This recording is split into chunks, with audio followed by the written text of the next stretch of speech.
आज हम भारत से हितोपदेश की कहानियां सुनेंगे। एक घने जंगल में जीवन से भरपूर एक आरामदायक तालाब था। उस शांत तालाब में मछली, मेंढक और एक बूढ़ा केकड़ा शांति से रहते थे। लेकिन उम्र के कारण कमजोर हो चुके एक बूढ़े सारस के लिए अपनी उम्र के कारण अपने शिकार को पकड़ना अधिक चुनौतीपूर्ण हो गया। सारस ने खुद को कमजोर और भूखा महसूस करते हुए अपना पेट भरने के लिए एक दुष्ट योजना बनाई। वह तालाब के किनारे पर बैठ गया, जानबूझकर उदास और टूटा हुआ लग रहा था। सारस के असामान्य व्यवहार को देखकर मछलियां और मेंढक उत्सुक हो गए और सावधानी से उसके पास आए। आप इतने उदास क्यों दिख रहे हैं, सारस जी? क्या कोई चीज आपको परेशान कर रही है? मेरे दोस्तों, मैंने कुछ भयानक खबर सुनी है। मैंने कुछ मछुआरों को जल्द ही तालाब के सभी निवासियों को पकड़ने की योजना बनाते हुए सुना। वे सभी को पकड़ने के लिए अपने जाल का उपयोग करेंगे, किसी को भी पीछे नहीं छोड़ेंगे। ये सुनने के बाद तालाब में आग की तरह दहशत फैल गई। मछलियां और मेंढक आपस में घबराकर बड़बड़ाने लगे। हम क्या करेंगे? हम ऐसे भाग्य से कैसे बच सकते हैं? ये देखकर कि उसकी योजना काम कर रही थी, सारस ने दया का दिखावा किया और एक समाधान पेश किया। डरो मत मेरे प्यारे दोस्तों, मैं यहाँ से बहुत दूर एक सुरक्षित तालाब के बारे में जानता हूँ। मैं तुम्हें एक एक करके अपने मुंह पर वहां ले जा सकता हूँ। तुम मछुआरों के जाल से दूर वहां सुरक्षित रहोगे। समाधान की तलाश में बेचैन मछलियों और मेंढकों ने सारस की बातों पर विश्वास कर लिया और बिना कुछ सोचे समझे उसके प्रस्ताव पर सहमत हो गए।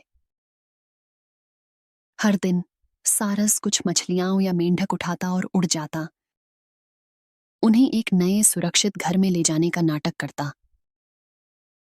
वास्तव में वह उन्हें एक एकांत स्थान पर ले जाता था, जहां वह उन्हें खा जाता था। उनकी योजना पूरी तरह से काम कर रही थी और वह हर गुजरते दिन के साथ मोटा और अधिक लालची होता गया। कुछ सप्ताह बीत जाते हैं। दिन हफ्तों में बदल गए और तालाब के निवासियों की आबादी काफी कम होने लगी। बुद्धिमान बूढ़े केकड़े को अपने दोस्तों को तेजी से गायब होते देखकर संदेह हुआ। उसे आश्चर्य हुआ कि स्थानांतरित प्राणियों में से कोई भी कभी वापस क्यों नहीं आया या अपने नए घर के बारे में संदेश क्यों नहीं भेजा। यहाँ कुछ ठीक दिखाई नहीं देता। मेरा कोई भी मित्र वापस मिलने क्यों नहीं आया, या यहाँ तक कि कोई संदेश भी क्यों नहीं भेजा? क्या सारस हमें धोखा दे सकता है? जब आखिरकार केकड़े को नए तालाब में ले जाने की बारी आई, उसने अपने नुकीले चिमटे से सारस की गर्दन को कसकर पकड़ लिया। केकड़े के संदेह से अनजान सारस आकाश में उड़ गया। जैसे ही वे तालाब के ऊपर से उड़े, केकड़े ने नीचे सारस की पिछली मौत की हड्डियों और निशानी का ढेर देखा। तो ये है सच्चाई। सारस हमेशा से हमें धोखा देता रहा है और मेरे दोस्तों को खाता रहा है। सारस के विश्वासघात का एहसास होने पर केकड़े ने सारस की गर्दन के चारों ओर अपनी पकड़ मजबूत कर ली, जिससे सारस को बहुत दर्द हुआ। तुम दुष्ट सारस, मुझे तुरंत तालाब में लौटा दो, नहीं तो मैं तुम्हारी गर्दन अपने चिमटे से कुचल डालूंगा। सारस को अब अपनी जान का डर सता रहा था। उसने केकड़े के तेज चिमटों का दबाव महसूस किया और जानता था कि उसके पास आज्ञा मानने के अलावा कोई विकल्प नहीं है।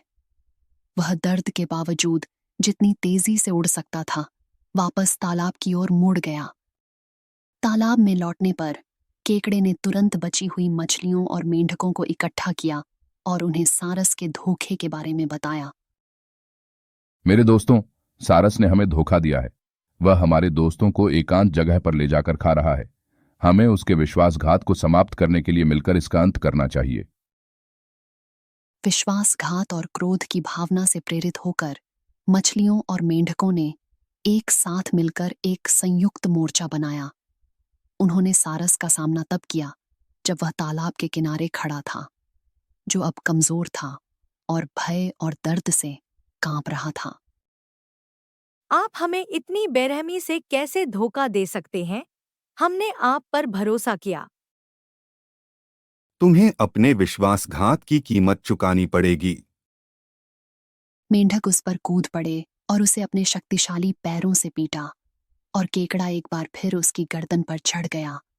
अपना बचाव करने में असमर्थ सारस पर जबरदस्ती की गई और अंततः उसे मार दिया गया। सारस के चले जाने के बाद तालाब धीरे धीरे अपनी शांतिपूर्ण स्थिति में लौट आया। मछली, मेंढक और केकड़े ने विश्वास और धोखे के खतरों के बारे में एक मूल्यवान सबक सीखा। यह कहानी सिखाती है कि छल और विश्वासघात अंततः व्यक्ति के पतन का कारण बनेगा। यह हमें खतरे का सामना करने में ज्ञान, संदेह और सामूहिक कार्रवाई के महत्व को भी बताता है। अगर आपको यह वीडियो पसंद आए तो कृपया लाइक, सब्सक्राइब और कमेंट करें। साथ ही बेल आइकन दबाना न भूलें।